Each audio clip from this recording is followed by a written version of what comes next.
Former Trump National Security Advisor KT McFarland joins me now. So, KT, you heard the president say he wanted a ceasefire before the meeting. He didn't get one, and yet Witkoff is saying, well, that's okay because the discussion went towards an overall peace deal rather than just a ceasefire. What do you say? Look, the genius of Donald Trump is that he does, as he said, I've got to be able to bob, I've got to be able to weave. He improvises. Most politicians, they have their position and they just never get off of it.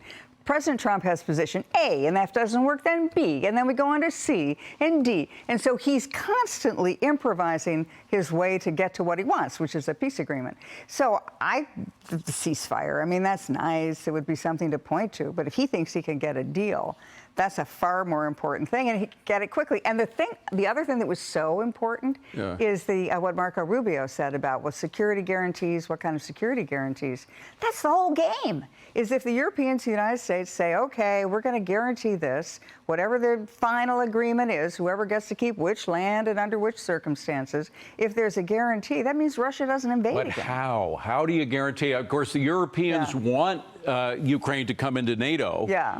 The president and his team don't want that. They want to provide those security guarantees without NATO membership. Is that possible? Yeah, I mean, here's the conversation today. So President Trump's going to go around to the European leaders and say, okay, what are you going to do?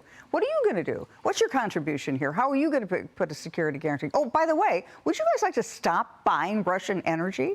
Because you're actually enriching Russia when you buy Russian energy.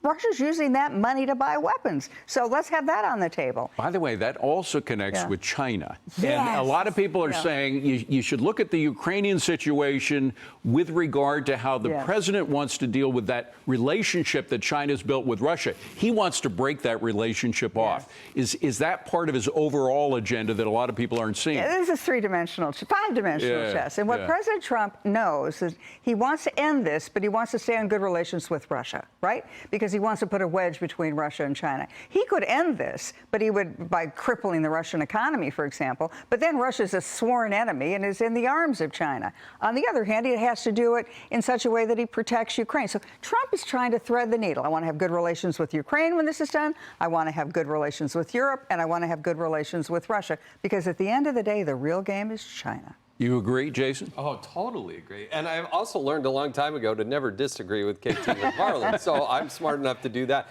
I do think the NATO component is a critical one, and I don't think President Trump wants to put our American troops on the ground there in Ukraine. That is not what about our fly folks? There's talk about using the U.S. Air Force or another branch of the military to fly over to give the troops on the ground the support that they need. Yeah, there may not be boots on the ground, but there will be Americans in the area. We have the best intelligence. We have the best ability to monitor those types of situations. The most recent example we have to look at with is Russia in Georgia, because they signed a peace agreement saying that they were going to withdraw from Georgia. They never did. They fortified it, and now that essentially 20–25% of Georgia is in Russian hands. I'm getting a wrap at KT. Will we see anything like the last time Zelensky was in the Oval Office?